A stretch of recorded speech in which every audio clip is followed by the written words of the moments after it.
Bismillahirrahmanirrahim. Dear students, welcome in another lecture of Sociolinguistics. I am your teacher Samin Abshir. Our course code is ENG3122. Today we will discuss that what is sociolinguistics, what are the social dialects, what is the role of education and occupation in designing our idiolects and dialects. Moreover, we will discuss the speech styles and style shifting. Further, we will discuss the role of prestige in language and style shifting. We will also discuss the speech act theory along with the Sapir-Whorf hypothesis of language relativity. In addition, we will discuss the role of the connectivity of language and culture. So let's start.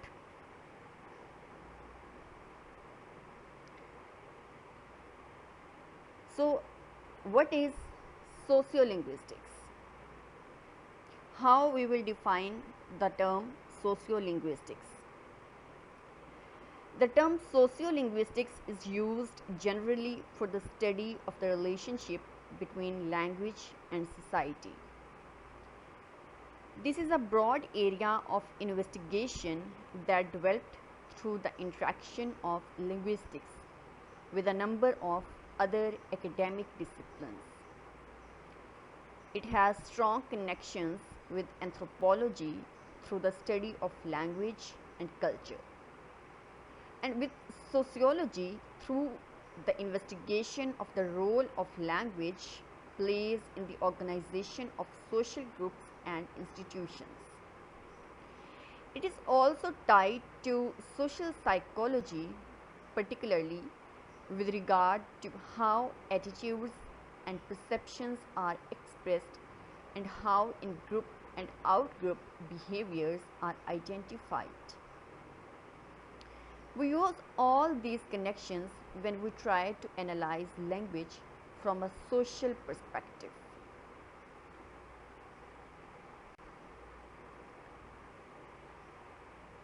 Social dialects. So what are the social dialects? Whereas the traditional study of regional dialects tended to concentrate on the speech of people in rural areas, the study of social dialects has been mainly concerned with speakers in towns and cities. In the social study of dialect, it is social class that is mainly used to define groups of speakers as having something in common. The two main groups are generally identified as middle class. Those who have more years of education and perform non-manual work, and working class, those who have fewer years of education and perform manual work and of some kind. So when we refer to working class speech, we are talking about a social dialect. The terms upper and lower are used to further subdivide the groups mainly on an economic basis, making upper middle class speech and another type of social dialect or sociolect. As in all dialect studies, only certain features of language use are treated as relevant in the analysis of social dialects. These features are pronunciations, words or structures that are regularly used in one form by working class speakers and in another form by middle class speakers. For example, in Edinburgh, Scotland, the word home is regularly pronounced as him, as if rhyming with name among lower working class speakers, and as home as if rhyming with form among middle class speakers. It's a small difference in pronunciation, but, but it's an indicator of social status. A more familiar example might be the verb ends, as in I ends finished yet, which is generally used more often in working class speech than in middle class speech. When we look for other examples of language use, the use that might be characteristic of a social dialect, we treat class as a social variable and the pronunciation or word as the linguistic variable, the social variable and the linguistic variable. And we can then try to investigate the extent to which there is systematic variation involving the two variables by counting how often speakers in each class use each variant of the linguistic variable. This isn't usually an all or nothing situation. So, studies of social dialect typically report how often speakers in a particular group use a certain form rather than find that only one group or the other or the other group that uses the form of language. So this what is called the social dialects, having two variables, social variables and linguistic variables.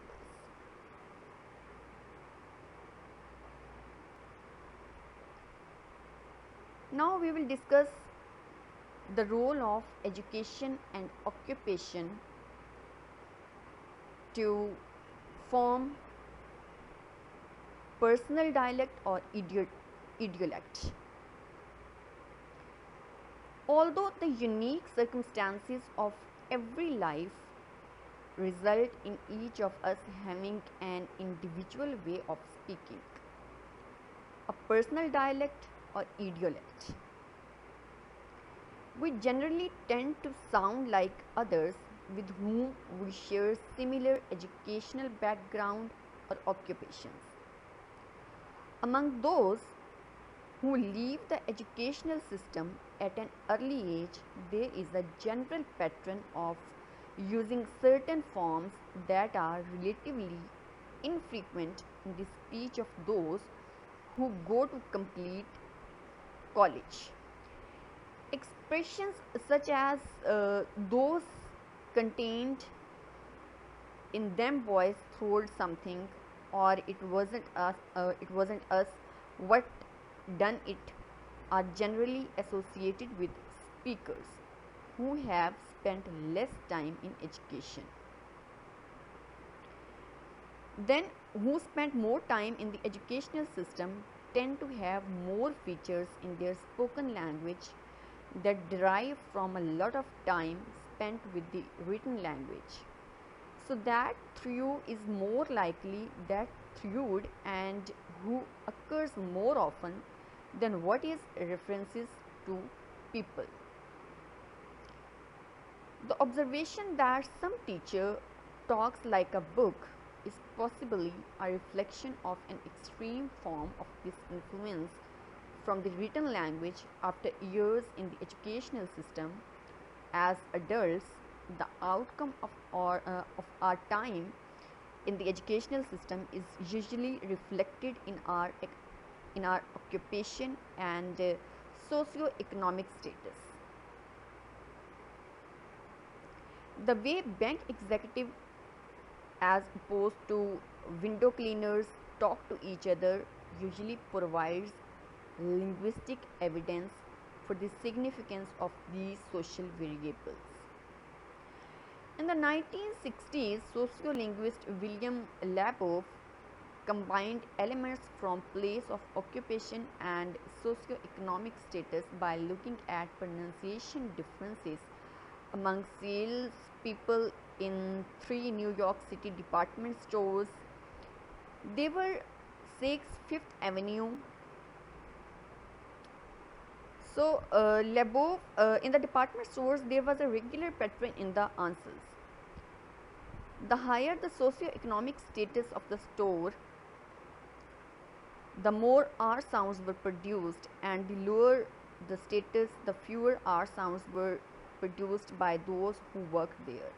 So, the frequency of occurrence of this linguistic variable could mark the speech samples as upper middle class versus middle class versus working class. Other studies confirmed their regular pattern in the speech of New Yorkers.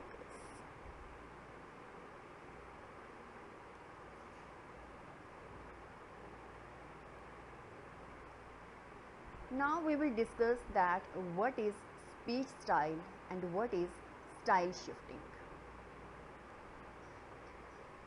In sociolinguistics, a style is a set of linguistic variants with specific social meanings. In this context, social meanings can include group membership, personal attributes, or beliefs. Linguistic variation is at the heart of the concept of linguistic style. Without variation, there is no basis for distinguishing social meanings. Variations can occur syntactically, lexically, and phonologically on three grounds. So, many approaches to interpreting and defining style incorporate the concepts of indexicality, indexical order, stance taking, and linguistic ideology. It is worth noting that a style is not a fixed attribute of a speaker. Rather, a speaker may use different styles depending on social context.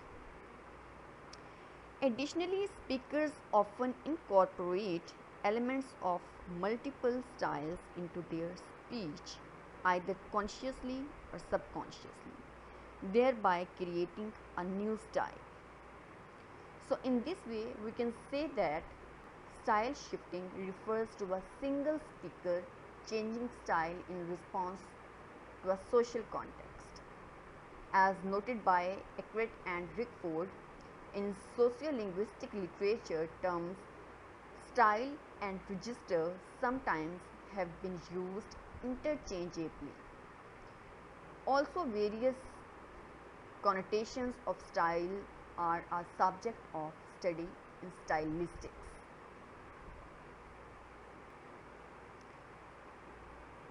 What is prestige and what is the role of prestige in using language? In sociolinguistics, prestige is the level of regard normally accorded a specific language or dialect within a speech community, relative to other languages or dialects.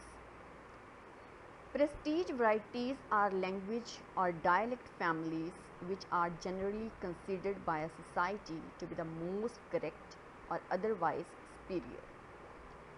In many cases, they are the standard form of the language, though there are exceptions, particularly in situation of covert prestige where a non-standard dialect is highly valued. In addition to dialects and languages, prestige is also applied to smaller linguistic features such as the pronunciation or usage of words or grammatical constructs which may not be pronounced enough to constitute a separate dialect. The concept of prestige provides one explanation for the phenomenon of variation in form among speakers of a language or languages. Sociolinguistic prestige is especially visible in situations where two or more distinct languages are in use.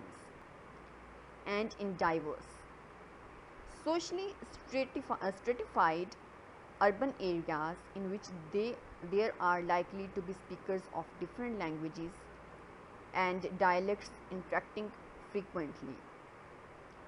The prevailing view among contemporary linguists is that regardless of perception that a dialect or language is better or worse than its counterparts. So when dialects and languages are assessed on purely linguistic grounds, all languages and all dialects have equal merit. Additionally, which varieties, registers or features will be considered more prestigious depends on audience and their social context. There are thus the concepts of overt and covert prestige. Overt prestige is related to standard and formal language features and expresses power and status, while covert prestige is related more to vernacular and often patois and expresses solidarity, community, and group identity more than authority.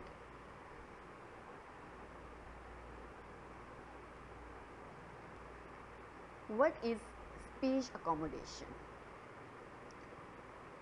In linguistics, accommodation is the process by which participants in a conversation adjust their accent, diction, or other aspects of language according to the speech style of the other participants.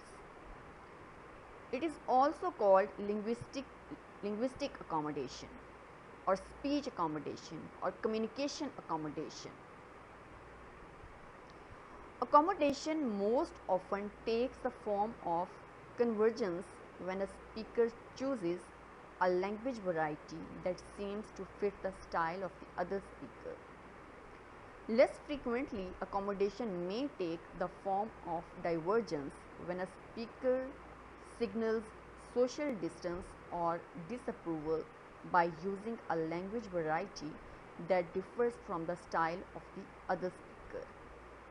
The basis for what was to become known as speech accommodation theory or communication accommodation theory first appeared in Accent Mobility, a model and some data by Howard Giles in 1973. So we can say that in linguistics, accommodation is the process by which participants in a conversation adjust their accents and adjust their diction and other aspects of language according to the speech styles of the other fellow participants. So this is what is called accommodation, speech accommodation or communication accommodation or linguistic accommodation. What is register and jargon? Here we will see that what is the difference between jargon and register, and actually what is register and what is jargon, and what is the difference exists between these two terms. In linguistics, the register is defined as the way a speaker uses language differently in different circumstances. Think about the words you choose, your tone of voice, even your body language. You probably behave very differently chatting with a friend than you would at a formal dinner party or during a job interview. These variations in formality, also called stylistic variation, are known as registers in linguistics. They are determined by such factors as social occasion, context, purpose, and audience. Registers are marked by a variety of specialized vocabulary and turns of phrases, and the use of jargons and a difference in intonation and pace. In the study of language, linguist George Yule describes the function of jargon as helping to create and maintain connections among those who see themselves as insiders in some way and to exclude outsiders. Registers are used in all forms of communication, including written, spoken, and signed, depending on grammar, syntax, and tone. The register may be extremely rigid or very intimate. You don't even need to use an actual word to communicate effectively. A huff of exasperation during a debate or a grin while singing hello speak volumes. So some linguists say there are just two types of registers, formal and informal, but this isn't correct. It is an oversimplification. Instead, most who study language say there are 5 distinct registers. Number 1 is frozen. This form is sometimes called the static register because it refers to historic language or communication. The second one is formal, less rigid but still constrained. The formal register is used in professional, academic, or legal setting. The third one is consultative. People use this register often in conversation when they are speaking with someone who has specialized knowledge or who is offering advice. The fourth one is casual. This is the register people use when they are with friends, close acquaintances, and co-workers and family members. It is probably the one you think of when you consider how you talk with other people, often in a group setting. Use of slang constructions and vernacular grammar is all common. The last one is intimate. Linguists say this register is reserved for special occasions, usually between only two people and often in private. So intimate language may be sometimes as simple as an inside joke between two college friends or a word whispered in a lover's ear. So these are 5 registers. I'll repeat them again. The number 1 is frozen, the number 2 is formal, the number 3 is consultative, the number 4 is casual, and the number 5 is intimate. So we can say that jargon refers to the specific lexicon used in a profession or other community of practice, while register refers to the level of formality of the speech. What is slang, or what is slang language? Slang is a language in which words, phrases, and usages of an informal register that members of particular in groups favor over the common vocabulary of a standard language in order to establish group identity, exclude outsiders, or both. In its earliest attested use in 1756, the word slang referred to the vocabulary of low or disreputable people. By the early 19th century, it was no longer exclusively associated with disreputable people, but continued to be applied to usages below the level of standard educated speech. The origin of the word is uncertain, although it appears to be connected with thieves' Scandinavian origin has been proposed, but based on date and early association is discounted.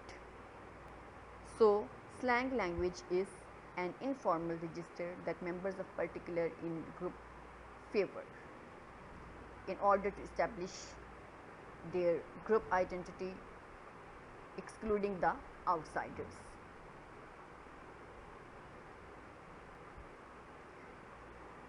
Now we will discuss that what is speech act theory. Speech act theory is a subfield of pragmatics that studies how words are used not only to present information but also to carry out actions. The speech act theory was introduced by Oxford philosopher J. L. Austin in his publication How to Do Things with Words, and further this theory developed by an American philosopher J. R. Searle.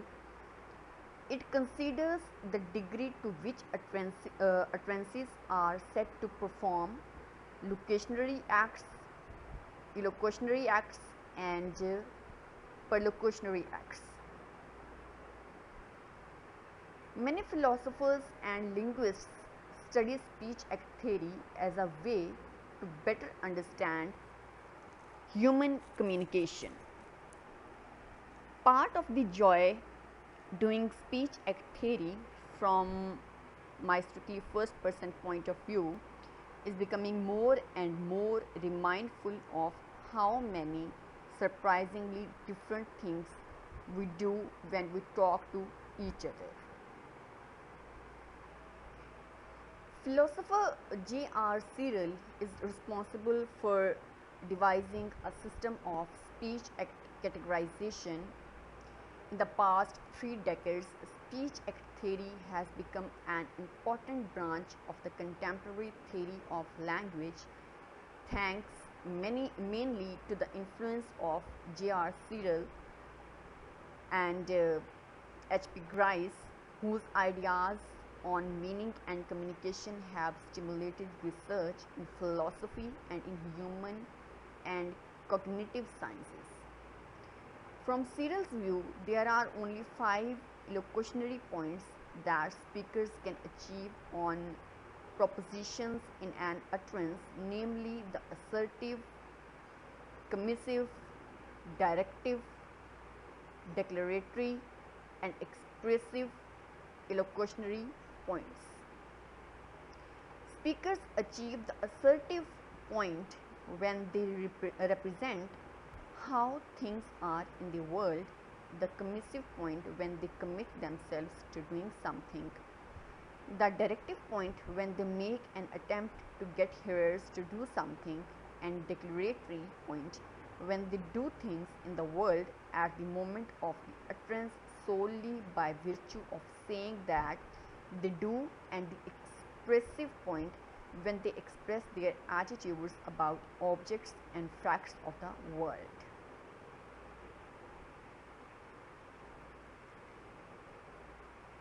Speech act theory has beared literary criticism. Since 1970, speech act theory has influenced the practice of literary criticism when applied to the analysis of direct discourse by a character within a literary work. It provides a systematic framework for identifying the unspoken presumptions, implications, and effects of speech acts that competent readers and critics have always taken into account. Subtly, though unsystematically, speech act theory has also been used in a more radical way, however, as a model on which to recast the theory of literature and especially prose narratives. So, what the author of a functional work, or else what the author's invented narrator or narrates, is held to constitute a pretended set of assertions which are intended by the author and understood by the competent reader to be free from a speaker's ordinary commitment and to the truth of what he or she asserts. So, within the frame of the fictional world that the narrative thus sets up, however, the utterances of the fictional characters, whether these are assertions or promises or material vows, are held to be responsible to ordinary locutionary commitments.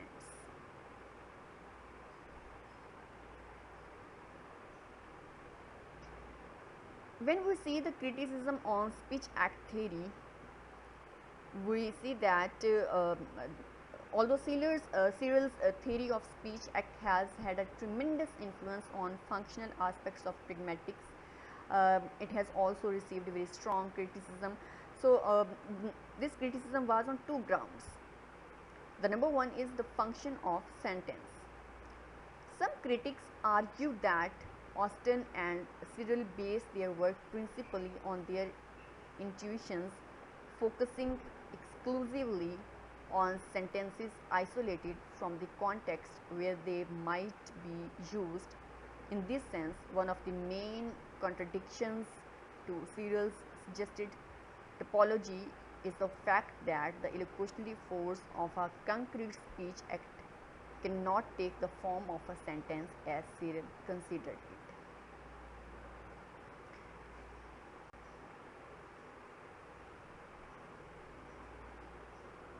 The other thing is that interactional aspects of conversation. In speech act theory, the hearer is seen as playing a passive role. The illocutionary force of a particular utterance is determined with regard to the linguistic form of the utterance and also introspection as to whether the necessary felicity conditions, not least in relation to the speaker's beliefs and feelings, are fulfilled. Interactional aspects are thus neglected.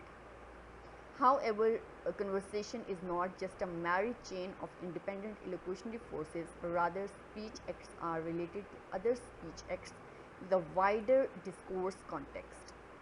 Speech act theory, in that it doesn't consider the function played by utterances in driving conversation, is therefore insufficient in accounting for what actually happens in conversation. What is the relationship between language and culture, or how we see the language and culture? Language and culture are intertwined. Whenever we talk about the language and culture, we see them as intertwined.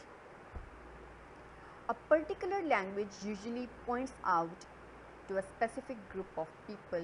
When you interact with another language, it means that you are also interacting with the culture that speaks the language. You cannot understand one's culture without accessing its language directly. When you learn a new language, it not only involves learning its alphabet, the word arrangement, and the rules of grammar, but also learning about the specific society's customs and behaviors. When learning or teaching a language, it is important that the culture where the language belongs be referenced, because language is very much ingrained in the culture. Complex is one term that you can use to describe human communication, since paralanguage is used to transmit messages. Paralanguage is specific to a culture, so therefore the communication with other ethnic groups can lead to misunderstanding. When you grow up in a specific society, it is inevitable to learn the glances, gestures, and little changes in voice or tone and other communication tools to emphasize or alter what you want to do or say. These specific communication techniques of one culture are learned mostly by imitating and observing people, initially from parents and immediate relatives, and later from friends and people outside the close family circles. Body language, which is also known as kinesis, is the most obvious type of paralanguage. These are the postures, expressions, and gestures used as non-verbal language. However, it is likewise possible to alter the meaning of various words by changing the character or tone of the voice. So, in this way, language and culture are intertwined.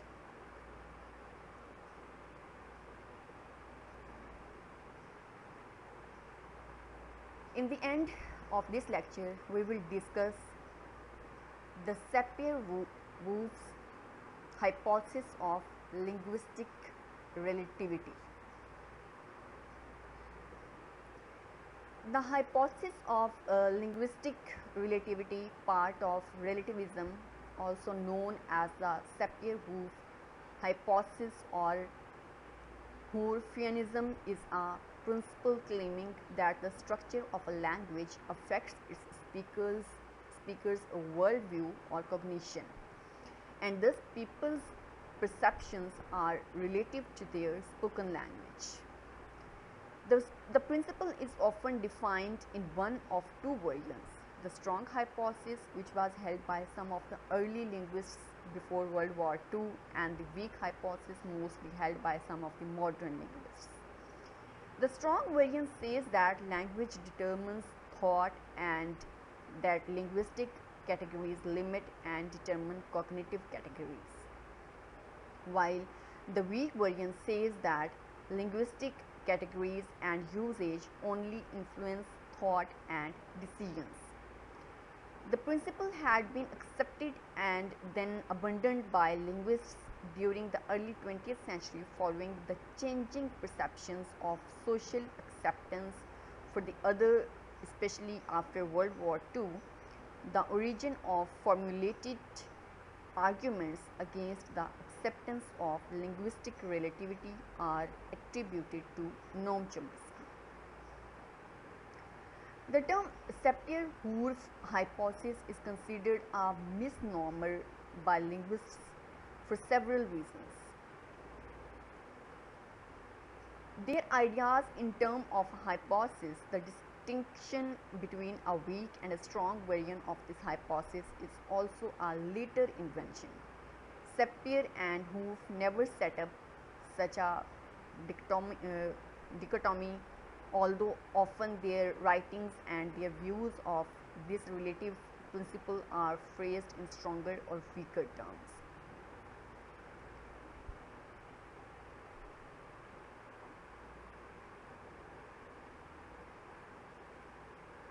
So, linguistic relativity is distinguished both from simple linguistic diversity and from strict linguistic determinism. The research is divided into structure-centered, domain-centered, and behavior-centered. It means it depends on three grounds: structure, domain, and behavior, depending on their manner of approaching the problem. So this is what is called the Sapir-Whorf hypothesis related to linguistic relativity. Now we will discuss that what is language, what is culture, and what is ideology, and what is the connection among these terms or among these words. Every language provides its speakers with a unique, intricate, and constantly changing medium of expression. Language is intrinsic to the expression of culture as a means of communicating values, beliefs, and customs. It has an important social function and fosters feelings of group identity and solidarity. It is the means by which culture and its traditions and shared values may be conveyed and preserved. So, the structure of any language embodies a myriad of pre-packaged meanings, a large proportion of which are language and culture specific in two aspects: first, in not having exact counterparts in other languages of the world, and second, in reflecting, embodying, and helping to perpetuate a particular social, cultural, and historical experience. Here are some references. That's all from my side. Hope you will be fine during this quarantine time, and I hope you'll enjoy this lecture and you'll learn a lot from this lecture. I have tried my best to cover all the related terms and I have tried to explain all those terms for you people. That's all from my side. Allah Hafiz.